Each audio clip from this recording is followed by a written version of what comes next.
to make a really active community, you really only need about 10 true regulars, right, who come back and are really engaged and are very helpful in the community to make it feel really alive.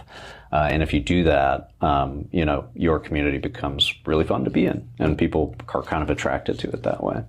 How did you guys as a company go about finding your first 10 regulars? Because I think it's kind of meta, but I feel like if we follow the blueprint that you guys did, it'll actually help us grow our own communities as well. Yeah, well, they kind of emerge naturally, and they tend to be attracted to a great passion or interest, right? So in our case, talking about the Skool, 10 true regulars and power users, they were really interested in the product. And they were really interested in building their business, using our product. And so they kind of just came out of the woodwork, and they were the ones who really were in the community a lot, asking questions, letting us know what they need, helping others. That's a huge one, is answering questions for a lot of other people. And we've seen this in other communities too. The leaders will emerge, right? They'll want to be helpful. They want to be on the leaderboards. They might want some sort of status if you have that. So yeah, it's interesting. There's a lot of posts in the community right now where it's like, "Help! My community only has 10 people or 100 people, or I can't get above 500, or whatever the metric is." Mm-hmm. And it's really interesting because if you were to think about this from a physical, real world perspective, if you have 10 people showing up in the one spot every single day, it's basically unheard of on a voluntary basis for the love of it. And so it's interesting if you translate the digital into the physical, you're actually oh dude, this is actually really awesome. Yeah, I think about that a lot. And you take some mid-sized communities, right? 100 members plus. It's actually a lot of people. Yeah. You imagine 100 people in a room, it's kind of a lot. So actually some of the best ones are not the gigantic 20,000 member communities. They're actually kind of the smaller, tighter ones. That's in the couple hundreds are some of the most fun. Yeah.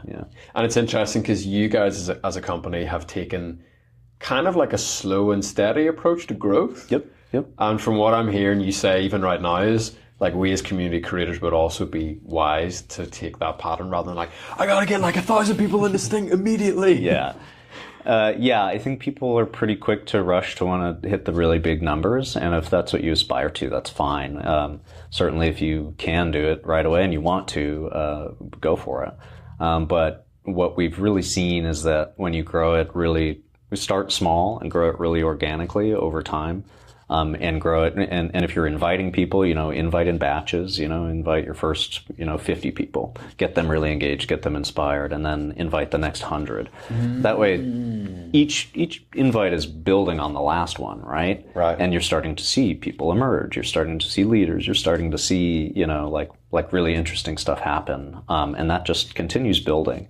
And then at a certain point, if you aspire to, you can start inviting more people and really growing a lot. But I'd encourage people to think a little bit longer term about this and make your community right from the start. Yeah. So it's real hard to go back and fix a community that's not quite vibing, you know what I mean? Well, bringing people in almost phases that is really, really interesting. Because if you even just think about your immediate network, your friends, your family, totally, people that you follow, you can only ask them to join really once. You only get one shot at an opening, if that makes sense. Yeah, and I tell if anyone takes one thing away from this, it's kind of that. It's and I talk to a lot of users about this who want to invite a lot of people all at once. Like you said, you kind of get one chance. And if you start hitting people multiple times, it's kind of becomes a little spammy. So just be strategic about how you invite people and be patient. It's totally fine to start a little bit smaller and then grow it over time. Yeah.